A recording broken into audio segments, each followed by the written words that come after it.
Witches. So today we are going to jump right in and start talking about the new moon in Gemini and how you as a practitioner can capitalize on the energy of this wonderful lunation, our new moon. So the new moon in Gemini is occurring on Monday, May 30th, and we know that the new moon is going to be in the sign of Gemini because that is the current astrological sign that the sun is in. So the new moon always the sign of the new moon always matches up with the current sun sign. If you guys are following along with some of these like working with the moon or lunar phase videos that I really love doing, so thank you guys for the opportunity to make these.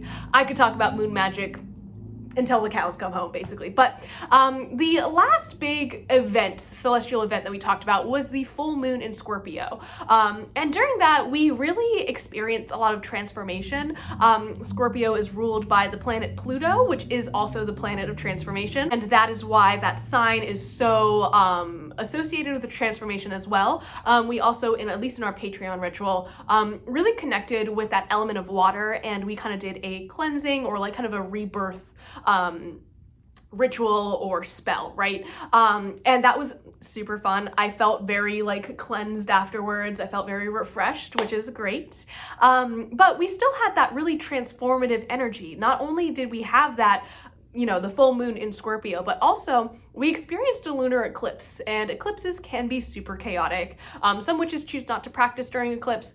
I say bring it on because, like, why not? But I also understand both sides of the argument, and there's no right answer. It's completely up to what you feel comfortable doing.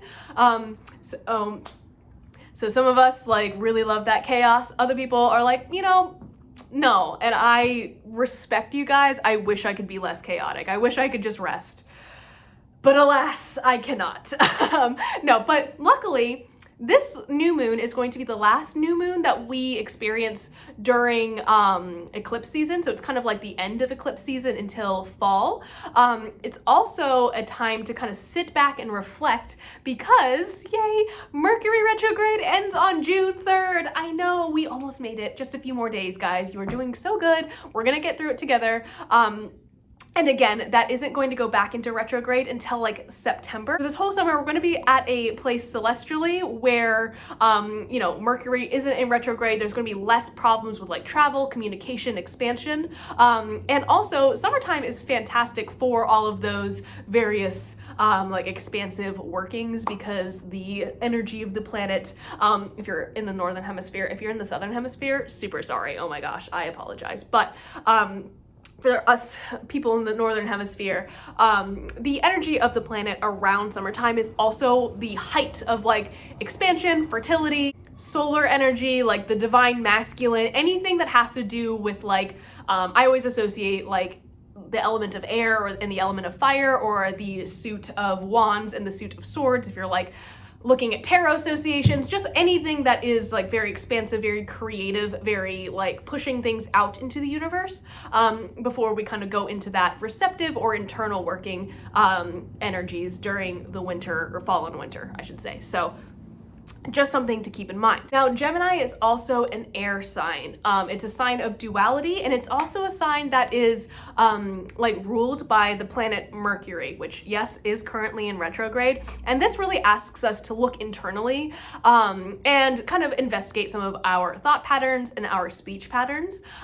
So by this, I mean, you know, and this is something that actually comes from a conversation with my very secular mother, actually, is that the words you say, the things that you tell yourself really do have meaning. So during this new moon in Gemini, I really recommend not only exploring kind of your higher self, or that person that you want to be, that kind of ideal version of yourself. And like for me, it's like Witch King of like Southeast PA, enlightened version of myself. I would say like just living my best life, absolutely putting that energy out into the universe, versus my shadow self, which is like basically like all of my like insecurities, my like major imposter syndrome, and everything that is like blocking me currently from experiencing that level of like success and I don't know, like living in alignment with what I want for myself, right? So in this sign of duality, Gemini, the twins,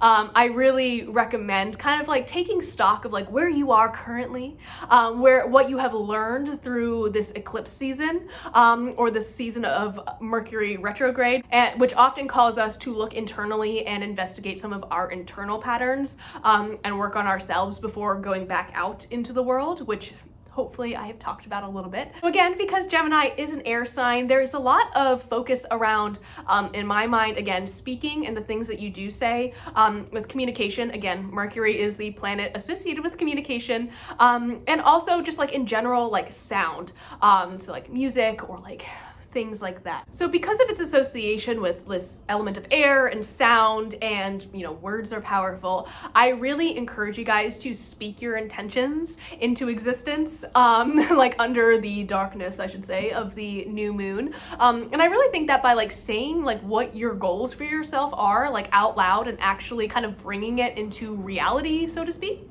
pun, is really, really powerful, because I'm definitely one of those people who like, I contemplate stuff like constantly, but until I'm actually like, hey, I want to do this thing, it will literally never happen.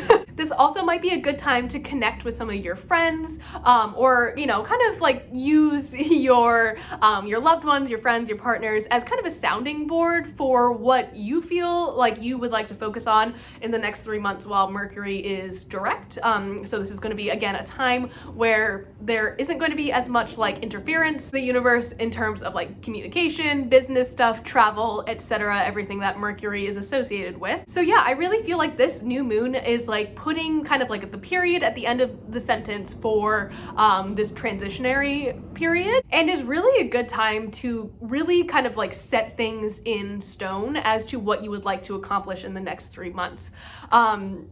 For me personally, and I'm going to be talking a little bit more about this in our Patreon ritual. So again, if you guys are interested, I do have Patreon rituals.